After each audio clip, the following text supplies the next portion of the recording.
조선시대 거지에게는 두 가지가 중요했다고 합니다. 하나는 동양바가지고 또 다른 하나는 그 지역의 경조사를 적어놓은 장부였다고 합니다. 동양바가지야 당연히 먹고 사는 문제에서 가장 중요한 것이기에 그거는 무엇보다도 소중하고 중요하겠죠. 당장 먹는 것만 생각한다면 바가지가 없어도 됩니다. 왜냐하면 바가지 없이 가면은 주니까 그 자리에서 먹고 오면 되니까요. 그러면 바가지가 왜 필요한가? 그 바가지는 당장 먹을 것이 아니라 바가지로 받아와서 기다리는 사람들에게 줘야도 되고 또 그거 가지고 와서 다음 끼니도 먹어야 했으니까. 그러니까 동양바가지는 무엇보다도 소중한 거였습니다. 그렇게 동양을 하러 갔는데 적선하는 사람이 거지가 싫거나 아니면 정말 미우면 동양을 절대로 할 때 적선을 하지 않죠.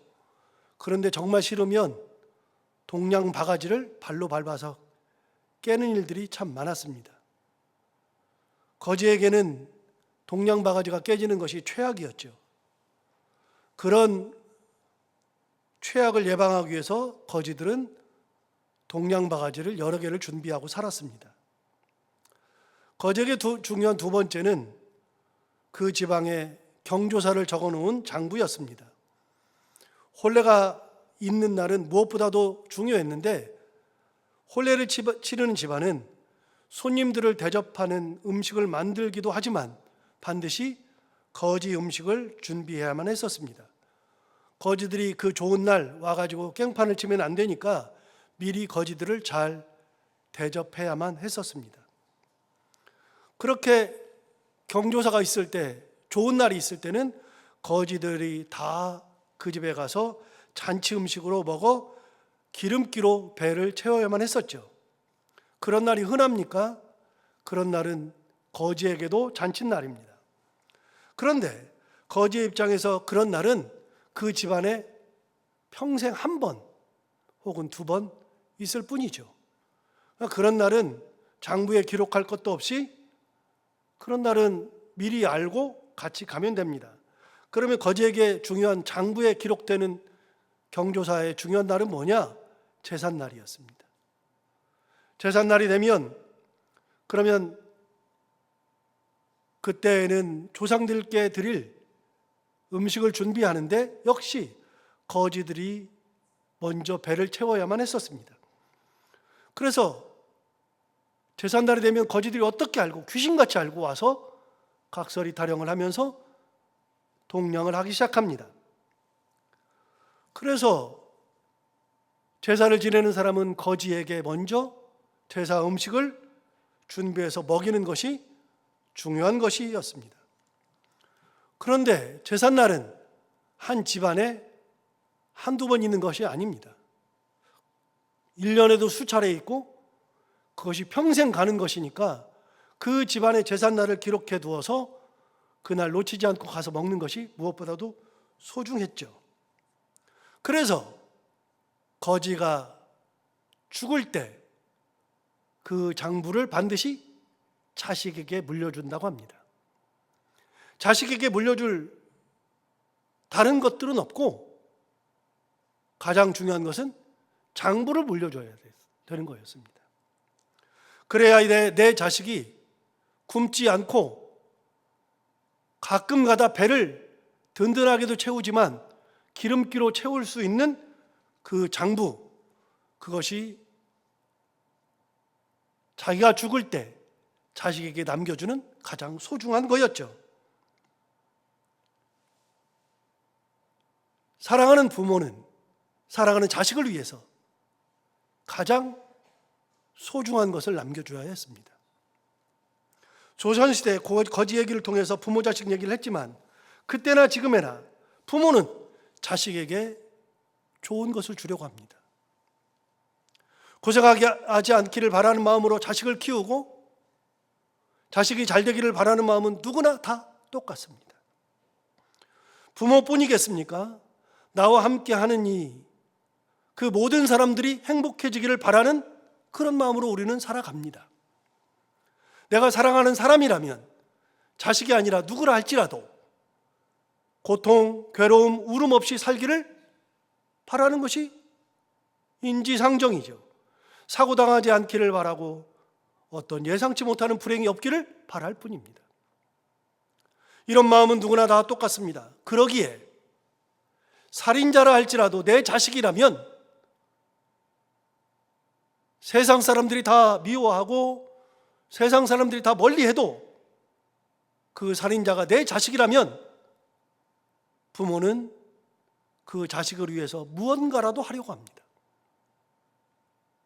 반대로 부모가 살인을 하고 감옥에 있다면 부모를 향한 그 자식의 마음도 똑같습니다. 여러분, 사랑하게 되면 가장 귀한 것을 주려고 하고 세상의 고통, 근심 없이 살기를 바라는 마음은 당연한 겁니다. 저는 신창교회에서 목회를 하는 담임 목사로서 벌써 10년째입니다. 올해 11월 22일이 정확하게 우리 교회 부임한 지 10년이 되는 날이니까 어느 순간에 10년이 훌쩍 지나가고 있습니다. 과거에도 그랬지만 이제는 여러분은 제게는 너무나도 소중한 분들이 되었습니다. 그러므로 다른 사람은 몰라도 성도들 가운데 우환이 있거나 어려움이 있거나 괴로움을 당하거나 하면 기도 1순위가 그겁니다.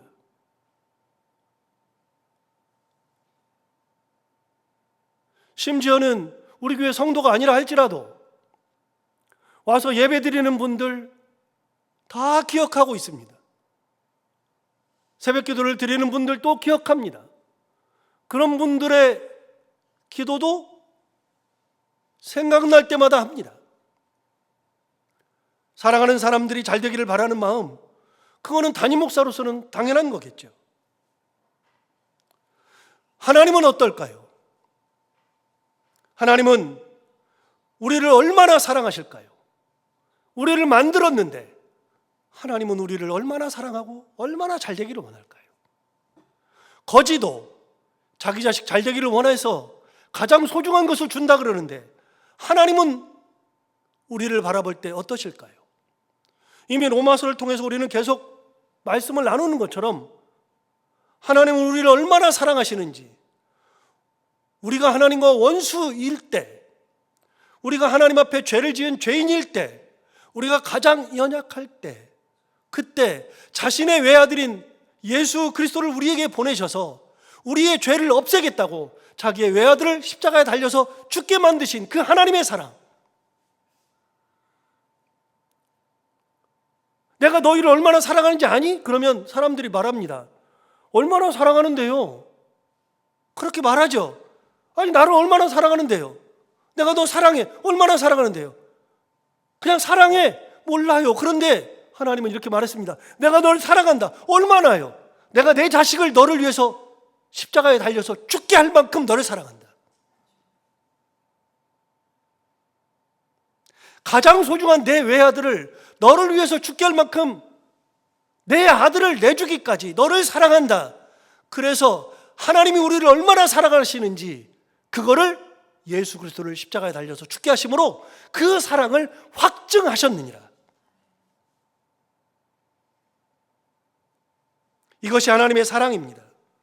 그렇게 하나님께서 우리를 사랑하시니까 자식까지 주시는 그런 놀라운 일을 행하셨습니다. 우리가 죄인의 모습으로 하나님과 원수로 사는 것이 싫었습니다. 우리가 죄인의 모습으로 사탄의 자녀가 되는 것이 싫었습니다. 그래서 아들까지 보내셨죠. 하나님은 우리에게 가장 좋은 것을 주시는 겁니다. 자, 여기서 하나님께서 천지를 창조하실 때로 돌아가 보겠습니다. 천지 창조의 모습으로 돌아가 보겠습니다. 하나님께서 천지를 창조하실 때 어떤 상태의 피조물이 되기를 원하셨을까? 어떤 피조물을 만들기 원하셨을까?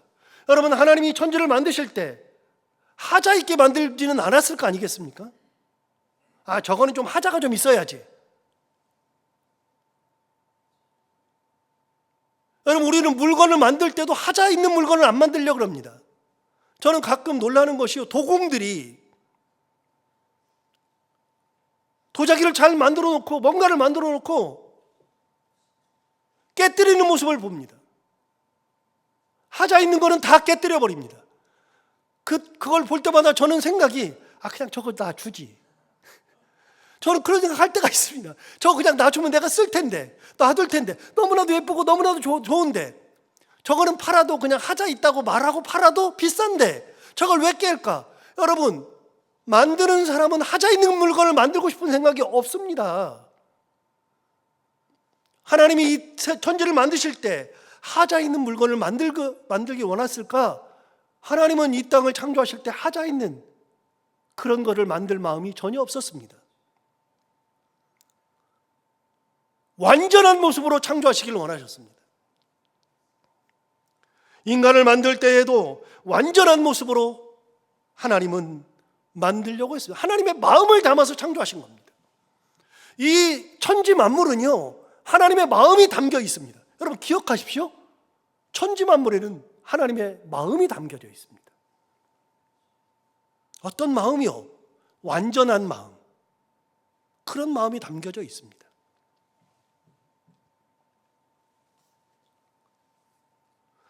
얼마 전 어버이날을 지냈는데요.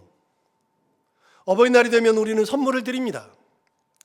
지난 주일 우리 교회 학교에서 예산을 모아서 예배를 드리고 돌아가는 우리 성도들을 위해서 간식을 선물로 드렸잖아요.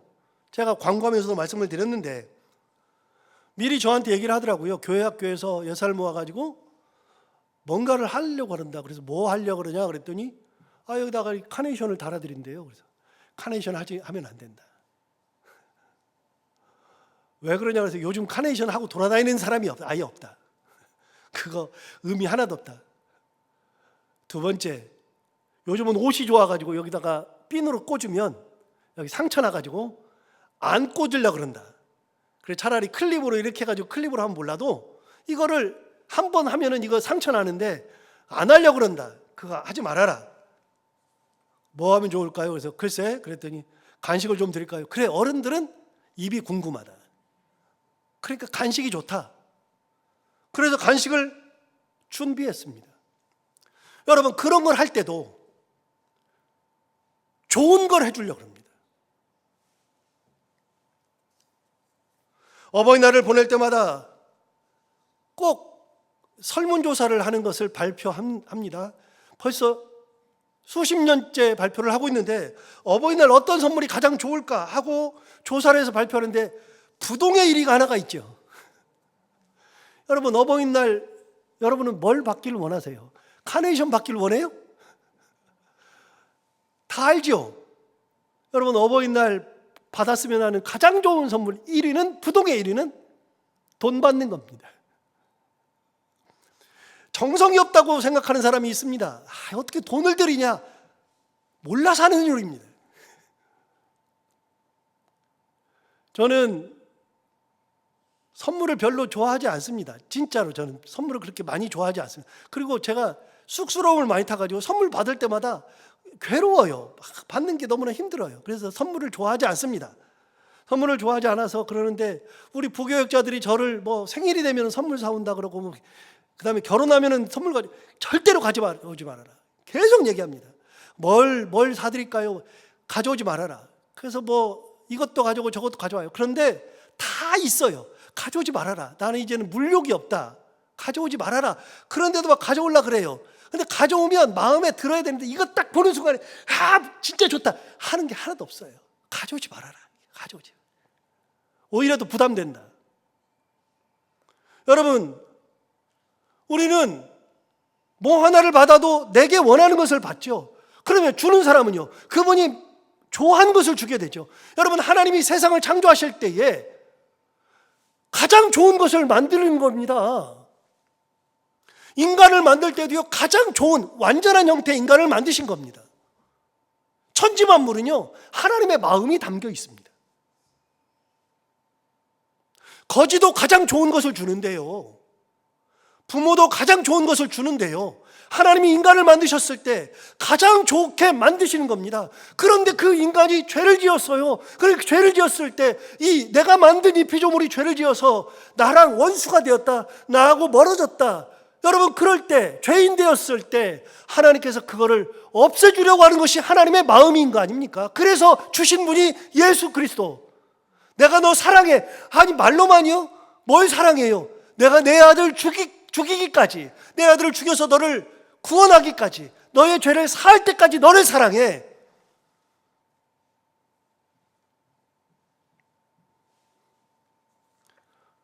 하나님이 우리를 만들 때는 우리를 죄 없는 상태, 완전한 상태로 만드셨죠.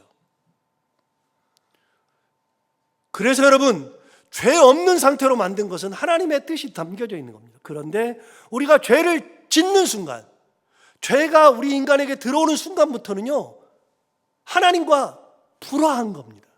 그때부터는 하나님과 함께 있을 수가 없는 겁니다. 그래서 우리는 신앙이 깊어지면, 하나님의 은혜 가운데 살아가면 당연히 하나님 앞에서 죄 짓지 않고 살기를 바라고 신앙생활하면서 실제로 그렇게 살려고 노력합니다. 당연한 겁니다. 그래야 되는 겁니다. 그런데 그렇게 죄 없이 살려고 노력하는 우리의 모습이, 저도 그래요. 여러분도 그렇잖아요. 내가 하나님의 말씀대로 살으니까 나는 죄 없이 살려고 그러고, 나는 말씀대로 은혜 가운데 살려고 그러는데 자꾸만 나도 모르는 사이에 죄도 짓고, 나도 모르는 사이에 우라통도 생기고, 나도 모르는 사이에 뭐 다른 짓도 하고 자꾸 그래요. 우리도 그러면서 좌절을 해요. 야, 내가 하나님의 말씀대로 살아가는데 하나님께서 나를 이렇게 사랑해서 이렇게 하셨는데 내가 이렇게 죄를 짓고 내가 이렇게 다른 짓을 하고 그런 것 때문에 내가 좌절해요. 그런데 이런 좌절을 나만 하는 것이 아니라 사도 바울이 했던 적이 있습니다. 어떻게 하면 내가 죄를 안 짓지? 죄 안 지어야지. 나 하나님 앞에서 이제는 내가 구원받은 백성으로 죄를 짓지 않고 온전한 모습으로 살아야지. 그렇게 열심히 노력하면서 몸부림쳤던 한 사람이 바로 사도 바울입니다. 그런데 그것이 마음대로 되는가? 여러분, 오늘 본문 18절이 이야기합니다. 오늘 본문 18절에서는 이렇게 말하죠. 내 속 곧 내 육신에 선한 것이 거하지 아니한다. 자기가 지내보니까 자기 안에 선한 것이 거하지 않는데요. 그래서 선한 것이 거하지 아니하는 줄을 아노니 원함은 내게 있으나 선을 행하는 것은 없노라. 여러분, 사도 바울은 진짜 선했습니다. 굉장히 선했습니다. 그런데 나중에 고백할 때, 아니 내가 어떻게 보니까 선을 행하지 않고 죄 가운데 사네, 죄인의 모습으로 사네. 그럴 때마다 자기가 좌절하다가 깨달은 게 하나 있는데 뭐냐? 내 육신에 선한 것이 없더라. 선한 것이 없더라. 그래서 나는 선하게 살려고 노력하는데, 그런데 어느 순간에 보니까 나는 선을 행하는 그런 존재가 아니더라. 이렇게 말합니다.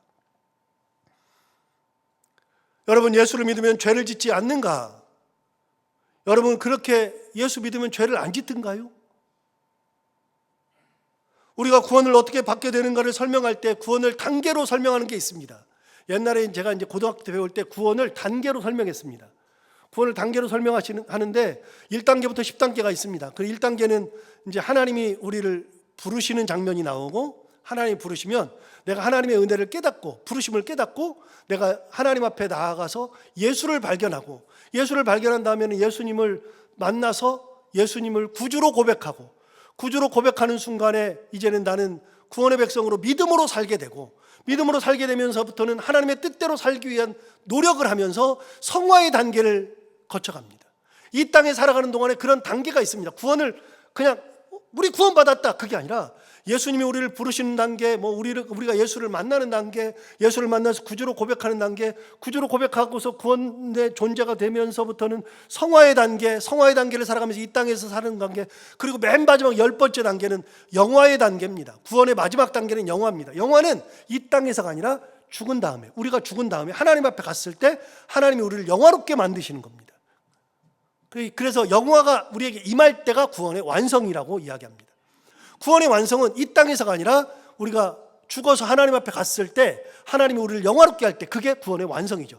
그럼 나머지 9개의 단계는 다 뭐냐? 이 땅에서의 구원의 단계인데 구원을 그래서 우리는 완성하지 못합니다. 이 땅에서는 완성하지 못하고 나중에 천국 갔을 때 영화가 임할 때 하나님께서 주시는 영화가 임할 때 그때가 구원의 완성이죠. 이 땅은 구원의 완성의 단계가 아니라 구원을 이루어가는 단계입니다. 그 구원을 이루어가는 단계 중에 마지막에 이 땅에서 살아가는 마지막 단계가 뭐냐? 성화입니다. 여러분, 성화라고 하는 것은 뭐냐? 거룩하게 되는 거죠. 예수를 믿으면, 예수를 구주로 고백하면 성화의 단계를 살아가는데, 여러분, 성화라고 하는 것은 뭐냐면 성화는 거룩하게 된 것이 아니라 거룩하게 되어가는 것이 성화입니다. 반대로 영화는요, 하나님 앞에 가서 구원을 완성할 때, 하나님 우리를 영화롭게 하실 때는 그 영화는 영화롭게, 영광스럽게 되어가는 것이 아니라 영광스럽게 된 겁니다. 그래서 완성이라고 말하죠. 이 땅에서는요, 성화의 삶을 살아가는데 거룩한 삶을 살아가는 게 아니라 거룩하게 되어가는 삶을 사는 겁니다. 절대로 우리는 이 땅에 살면서 거룩하지 않습니다. 거룩하게 되어가는 거죠. 여러분, 이걸 기억해야 됩니다. 우리는 이 땅에 살아가면서 끝없이 어떤 어려움 속이나 괴로움 속에서도 거룩함을 만들어가는 단계를 가는 거죠. 그래서 점점 더 거룩해져 가는 겁니다. 그런데 왜 거룩하게 되어간다 그러느냐? 거룩하게 돼버리는 것은 완성이잖아요. 그런데 우리는 절대로 거룩하게 안 돼요. 아까 사도 바울이 얘기했잖아요. 자기 안에는 선한 것이 없더라. 보니까 없더라. 무슨 말이냐? 여러분, 우리 이 존재를 마음을 이렇게 본다면, 마음을 둥그런 걸로 이렇게 본다면, 마음을 본다면 이 마음은 반절로 나뉘어집니다. 마음이 반절로 나뉘어져서 하나는 선한 거, 하나는 악한 거. 이게 우리 마음속에는 딱 반절로 구분되어 있습니다. 반절로 구분되어 있는데 내가 성화의 단계를 살아갈 때, 성화의 단계를 살아갈 때에는 내가 거룩하게 자꾸만 살아가죠. 하나님의 말씀으로 내가 거룩하게 되어가고 하나님의 은혜로 내가 점점 더 거룩하게 되어가고 신앙생활을 깊이 하면 깊이 할수록 그 말씀이 나에게 자리 잡아서 내게 있는 더러운 것들, 거짓된 것들, 이것들 자꾸만 밀어내고 거룩함이 점점 커지죠. 그래서 우리 마음속에 반반이 있던 것이, 거룩함과 더러움, 이 반반씩 있던 것이, 죄악의 것들, 이게 반반씩 있었는데 이 반반 있는 것이 말씀이 들어오고 은혜가 들어오고 하나님의 사랑이 들어오면 점점 내 선한 거, 거룩한 것이 점점 커지는 겁니다. 그래서 우리가 예수 믿으면은요, 점점 거룩해지는 겁니다. 그러면 이 거룩한 것이 어디까지 가느냐? 거룩한 것이 더러운 것, 사탄의 것, 죄악의 것, 이것을 밀어내요. 자꾸만 밀어내요. 밀어내면 이것이 점점 밀려가잖아요. 밀려가면은 이쪽으로 밀려가요. 그러면 이게 점점 커지고 밀려가요. 그러면 조금이라도 남겠죠. 그러면 이것이 완전히 밀려가느냐? 죽을 때까지도 우리는 완전하게 밀어내지 못합니다. 죽을 때까지. 그리고 우리 안에는 죄악의 것들이 남아 있어요. 여러분, 예수 믿으면서도 우리는 그것들이 남아 있어요. 절대 없어지지 않습니다. 그러다가 신앙이 해이해지고 믿음에서 점점 떠나고 하나님의 말씀이 사라지고 은혜가 사라지면 거꾸로 이 조금밖에 남아있지 않던 이 죄악의 뿌리들이 점점 밀고 들어와서 나의 선함, 하나님의 은혜, 하나님의 거룩함이 점점 밀려가가지고 이쪽 구석으로 가는 겁니다. 그러면 이쪽 구석으로 몰려가요. 그러면 우리의 거룩성은 요만큼 남아있죠. 이러면 더러움, 죄악, 이걸 완전히 밀어내가지고 완전한 죄인의 삶을 사는가? 안 그래요. 우리는요, 아무리 밀려도 그 끝에는 거룩함이 남아있습니다. 다시요, 거룩함이 아무리 밀어내도 우리의 죄악성도 남아있습니다. 그래서 우리는 죽을 때까지 그걸 끝까지 죄인의 모습, 더러움의 것, 이것들을 다 밀어내면서 끝까지, 저 끝에까지 밀어내면서 완전하게 밀어내지는 못하지만 그렇게 거룩하게 살아가려고 노력하는 겁니다. 그게 우리의 마음입니다. 사도 바울이 그렇게 보니까 자기는 예수 믿고 진짜 거룩하게 살려고 그러고 선하게 살려고 그래서 진짜 노력했는데 어느 순간에 보니까 내가 악을 행하는 나를 발견하는 겁니다. 여러분, 그 조금이라도 남아있는 것들이 그 악이 나타나는 거예요. 그걸 볼 때마다 좌절하는 겁니다. 어떻게 그러냐? 가만히 봤더니 내 마음속에 그런 것이 아직도 있구나라는 것을 깨달은 거죠.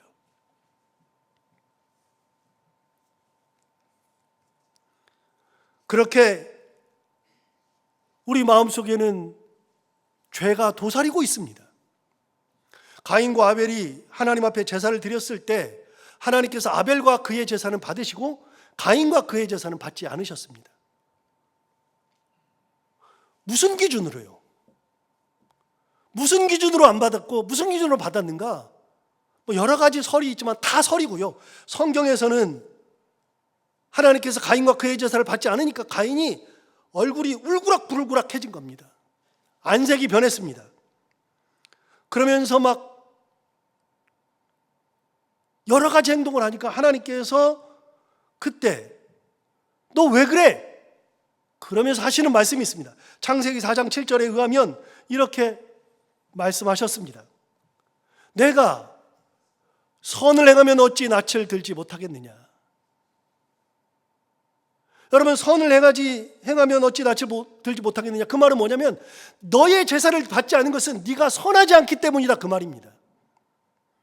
여러분, 제사를 드린다고 해서 하나님 다 받으시는 게 아니라 선을 행하지 않고 하나님의 말씀, 은혜 그 가운데서 선을 행하지 않으면 제사를 받지 않는다. 네가 선을 행하지 않기 때문인데 네 제사를 안 받았다고, 내가 안 받았다고 네가 얼굴이 울그락불그락 하면 되겠냐? 네가 잘못해서 그런 건데, 네가 선을 행하지 않은 건데, 선하지 않은 건데, 그러면서 뭐라 그러냐? 선을 행하지 아니하면 두 가지 이야기합니다. 제가 굉장히 중요하게 생각하는 거, 첫 번째, 죄가 문에 엎드려 있느니라. 여러분, 죄가 문에 엎드려 있다는 것이 무슨 뜻이죠? 여러분, 문이 여기 있어요. 문이. 내가 밖을 나가려고 문을 딱 열으면 죄가 어떻게 하느냐? 딱 문에 엎드려가지고 딱 이러고 있어요. 저를 이렇게 딱 쳐다보고 있어요. 죄가. 그래가지고서는 죄가 나를 딱 들어와가지고 죄가 나를 주장하려고 그래요. 죄가 어디 있다고요? 문에 엎드려 있느니라. 두 번째, 죄가 너를 원하나 너는 죄를 다스릴지니라. 죄가 이렇게 딱 엎드려가지고 죄가 나를 원해요. 내가 죄인된 삶을 살기를 원해서 죄가 딱 이렇게 하고서 나를 쳐다보고 있잖아요. 그러고 있을 때 어떻게 하느냐? 그때 하나님 말씀하시는 거잖아요. 죄가 너를 원하지만 너는 죄를 뭐 하라고요? 다스리라고요. 뭘로요? 선으로, 말씀으로, 은혜로 죄를 다스리라고요. 우리의 삶에는 죄가 언제든지 문지방에 딱 엎드려서 기다리고 있습니다.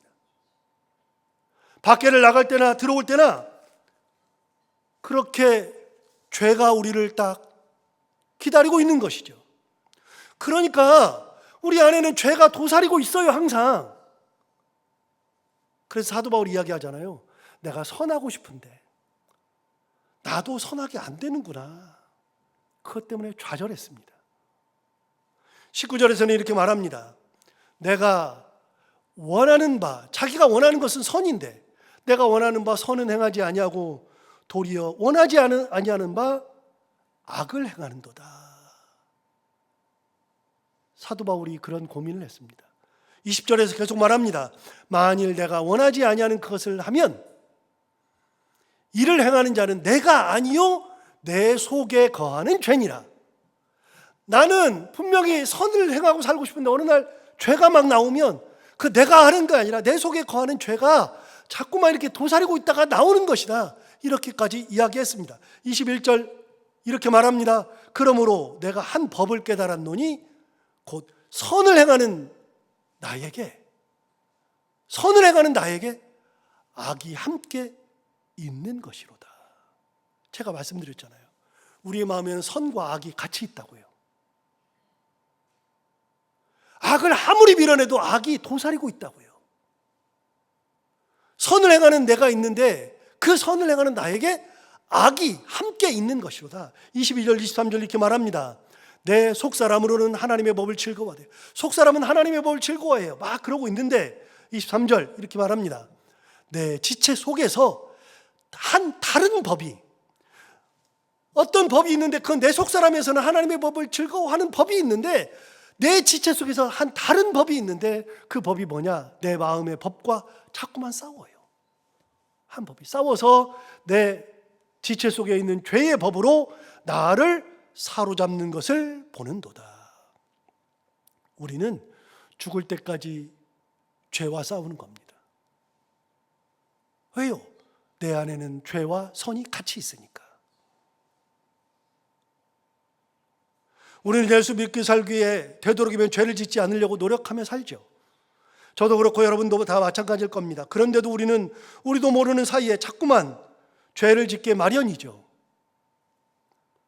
사도 바울이 이 고백을 들어보니 죄를 짓지 않고 사는 것이 당연히 정답이기는 하지만 사실은 죄를 짓는 것이 당연한 겁니다. 우리 속에는 죄인의 품성이 남아 있으니까요. 죄만 그런가? 우리는 좌절하지 않는 것이 맞습니다. 좌절하지 말아야 합니다. 어떤 일이 있어도 좌절하지 않아야 합니다. 하나님께서 내 삶을 인도하시는 믿음이 있으면 당연히 좌절이라는 것은 없어야만 합니다. 당연한 거 아니겠습니까? 실망이라는 것은 기독교인의 단어가 아닌 것이 분명합니다. 그런데 여러분, 좌절이나 실망이 여러분 없습니까? 여러분은 좌절 안 해요? 실망 안 해요? 우리 안에는요, 좌절도 있고 실망도 있어요. 우리는 항상 행복하게 살고 은혜 가운데 살고 싶은데 우리 가운데 좌절도 있고 실망도 있어요. 그런데 좌절과 실망이 있는 것도 당연한 겁니다. 이 땅 사는 동안에는 좌절도 있고 실망도 있습니다. 가끔 분이 납니다. 여러분은 어떻습니까? 저는 가끔 분이 납니다. 화가 치밀어가지고 견딜 수가 없을 때가 있습니다. 스트레스가 있고 이런저런 생각이 하루에도 12번씩 납니다. 그래서 이걸 해야 되나 말아야 되나 스트레스 때문에 이거 그만하고 싶다. 그래서 여러분, 우리 현대인들이 가장 좋아하는 지금 많은 사람들이 가장 많이 보는 프로그램 중에 하나가 나는 자연인이답니다. 왜요? 스트레스가 많거든요. 그냥 저희가 혼자 살고 싶거든요. 여러분, 예수 믿으면 스트레스가 없어야 되잖아요. 그게 정답이잖아요. 그런데 우리는 죽을 때까지도 스트레스가 있습니다. 마음대로 됩니까? 안 되죠. 죄를 우리가 다스릴 수 있습니까? 그거 죽을 때까지 잘 안 됩니다. 분노 다스릴 수 있습니까? 죽을 때까지 안 됩니다. 우리는 좌절 안 하고 싶습니다. 그러나 좌절 안 합니까? 죽을 때까지 좌절 있습니다. 고통 속에서 살아갑니다. 여러분, 스트레스가 얼마나 많은가? 예수님께서 뭐라 그러셨느냐면 수고하고 무거운 짐진 자들아 다 내게로 오라 내가 너희를 쉬게 하리라 그랬습니다. 예수님이 당시의 사람들을 보니까 수고하고 무거운 짐진 사람들이 그렇게 많아요. 그러니까 뭐라 그래요? 다 내게로 오래. 내가 너희를 쉬게 한대요. 예수님 보니까 사람들이 다 수고하고 무거운 짐을 지고 살아갑니다. 이 땅 살아가는 동안에는요, 우리는 모두가 다 수고하고 무거운 짐을 다 지고 살아요. 없는 게 정답 같죠? 아니요. 육신을 입고 사는 동안에는 있는 게 정답입니다. 스트레스가 있는 게 정답입니다. 그래서 예수님 말씀 듣고 수고하고 무거운 짐을 다 내려놨어요. 내려놨는데 어느 날 보면 내가 또 엄청 지고 있네, 이게. 어느 날 보면. 그래서 내려놓은 거를 지고 나가는 경우도 있다 그랬잖아요. 예배 드리면서 수고하고 무거운 짐을 다 내게로 오라 내가 너를 쉬게 하리라. 그래서 예수님 앞에 짐을 다 내려놓는데 예배 다 드리고 나서 내려놓은 짐 다 들쳐업고 가기도 하지만 내려놨어요. 내려놓고 집에 갔는데 또 다른 짐을 또 지고 있어. 우리 인간은 죽을 때까지도 수고하고 무거운 짐을 지고 살아요. 이게 정답이에요. 없는 게 정답이 아니라요. 없이 살려고 노력하는 믿음 생활하려고 하는 우리가 정답이지만 없이 살려고 하는 것이 정답이지 없는 게 정답이 아니에요. 있어요. 그래서 제가 옛날에 가장 웃겼던 것 중에 하나가 신방을 갔는데 그 집 아이가 초등학교 4학년이라 그랬잖아요. 초등학교 4학년짜리 아이 집이 있는 그 집을 갔는데 우연찮게 그 아이의 방을 들어갔어요. 그 아이의 방을 들어갔더니 책상이 있고 벽이 있는데 벽에 뭔가 성경 구절이 딱 붙여 있어요. 성경 구절에 뭐라고 써 있느냐? 그러므로 내일 일을 염려하지 말라. 내일 일은 내일 염려할 것이요 한날의 괴로움은 그날의 족하니라. 이걸 초등학교 4학년짜리가 적어놨어요. 그거를 얼마나 초등학교 4학년짜리가 수고하고 무거운 짐이 많고 염려가 많은지, 스트레스가 얼마나 많은지 제가 그걸 보고 나서 얼마나 웃었는지 모릅니다. 그런데 그게 정답입니다. 이 초등학교 4학년짜리가 뭘 안다고 무슨 내일 일을 염려하지 말라 그래요. 무슨 염려가 그렇게 초등학교 4학년짜리가 뭐라고요? 아니요, 초등학교 4학년짜리가 아니라요, 막 태어난 아이도 스트레스가 엄청 많고 염려가 엄청 많습니다. 조그만 아이들은요, 엄마가 안 보이면 염려입니다. 엄마만 안 보이면 염려입니다. 먹을 걸 안 줘서 괴로워합니다. 기저귀를 안 갈아주니까 괴로워하죠. 아픈데 안 돌봐주니까 괴롭죠. 여러분, 인생은요, 다시 말해요, 인생은요, 스트레스가 없는 게 정답이 아니에요. 우리는 스트레스가 있어요. 있는 게 정답이에요. 염려가 없는 게 정답이 아니에요. 염려가 있는 게 정답이에요.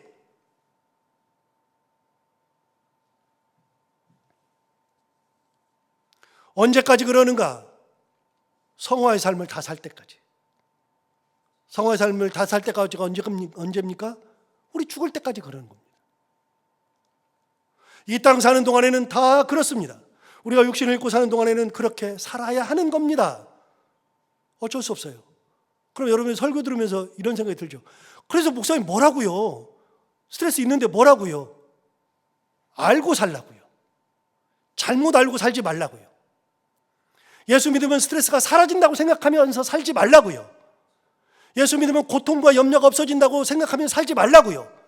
그러면 어떻게 살라고요? 스트레스가 있고 염려가 있으면 어떻게 하라고요? 사도 바울도 얘기했잖아요. 나는 죄를 짓고 싶지 않은데, 그런데 어느 날 죄를 짓고 있어요. 가만히 보니까 내 속에 죄가 거하네요. 죄가 거해서 내가 하나님의 법을 즐거워하는데, 즐거워하는 내 법과 죄가 있는 법이 막 자꾸만 싸워요. 그래가지고서 내 안에서도 막 그런 분기가 일어나는데, 사도 바울도 그러는데 알고 살라고 그래요. 그러면 알고 살면 뭐 어떡하라고요? 알고 살면 그걸 안 다음에 내가 죄를 지어도 내가 죄를 좀 덜 지어야지, 하나님의 은혜로 이겨내야지. 염려가 있을 때도 염려가 오는 것을 믿음 없다고 하지 말고, 염려가 올 때 그 염려를 가지고서 내가 믿음 없는 사람이 아니라 그 염려가 있을 때 그 염려를 내가 염려하는 사람이지, 당연하지. 그런데 내가 하나님의 은혜로 그 염려를 이겨내고 살라고요.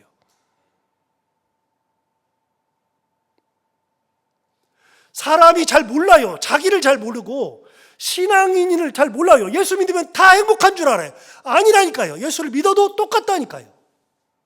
이 땅 사는 동안에는 스트레스, 염려, 고통, 고난, 죄 다 있습니다.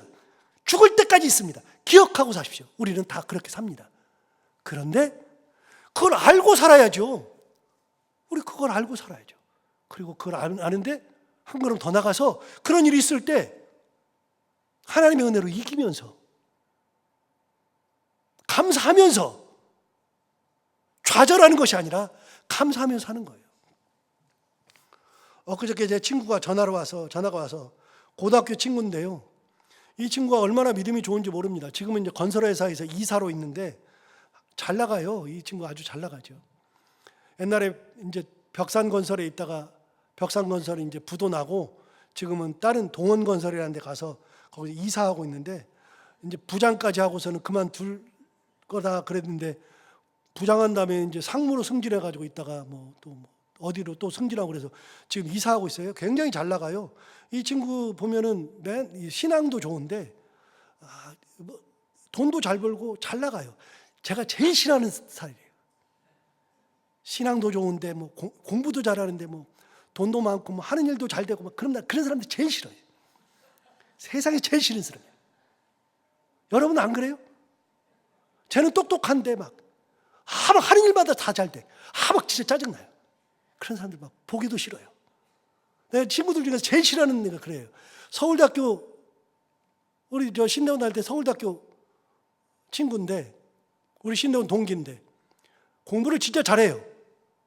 아버지가 제가 말만 하면 아는 큰 우리나라 중견 기업 회장이에요. 돈이 무진장 많아요. 근데 걔는 졸업할 때까지 1등이야. 그래가지고서는 장학금이란 장학금은 1등 장학금을 다 받아가요. 우리 같은 사람은 1등 하겠다고 진짜 노력해가지고 쥐꼬리만큼 받는데, 걔는 집에 돈도 많은데 우리는 돈 없어가지고서 막 신경 쓰면서 그러는데, 걔는 막 집안도 부자인데 막 1등 장학금을 다 받아가면서 하나님께서 은혜 주셔서 1등 했다, 그런 소리 들으면 막 이 속에서 뭐가 우러나와요. 와, 제일 싫어요. 그런데 제 친구 제가 싫어하거든요. 얘는 뭐 공부도 잘했지만 신앙도 진짜 좋고요, 하는 일도 잘 돼요. 그 부인은 어느 대학교에서 뭘 해요. 그래가지고 돈도 많이 벌어요. 막 연금도 많이 나오고 엄청 잘 돼요.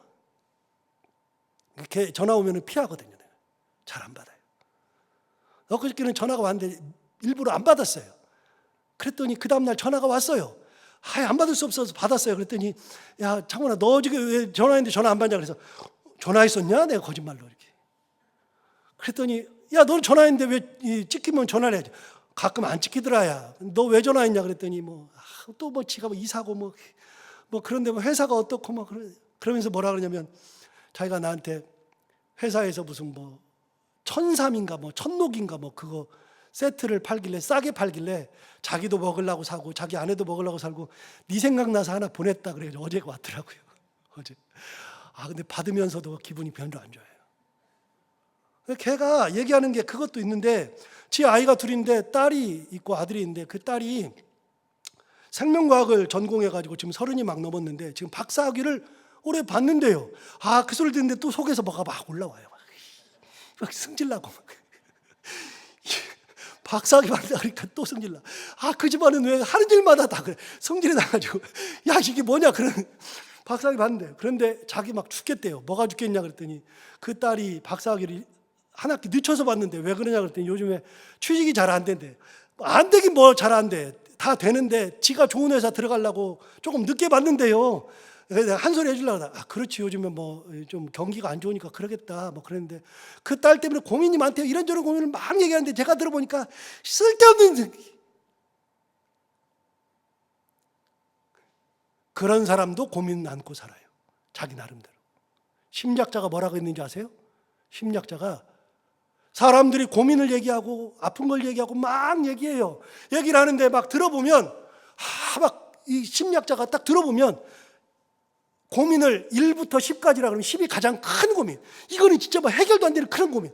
일은 아무것도 아닌 고민. 그런데 막 얘기를 들어보면 1도 있고 10도 있고 그래요. 저 사람 얘기를 일을 들어보면 저걸 고민이라고 얘기하냐? 그렇게 생각이 막 드는데, 심리학자가 이렇게 얘기했어요. 내가 생각할 때는 1도 있고 10도 있고, 그런데 일 얘기하는 사람도 자기 고민이 세상에서 제일 큰 고민이래. 안 그래요? 여러분, 우리는 1이든 10이든 고민도 있고 아픔도 있고 고통도 있고 스트레스도 있고, 예수 믿으면 사라지는 게 아니라 예수 믿어도 있어요. 알고 사세요.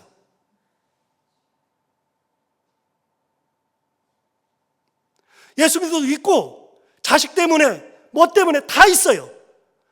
그게 예수 믿는다고 사라지지 않아요. 나는 왜 그래? 나는 왜 그래요? 다 그러고 사는데. 그럼 어떻게 하라고요? 알고 살으라고요.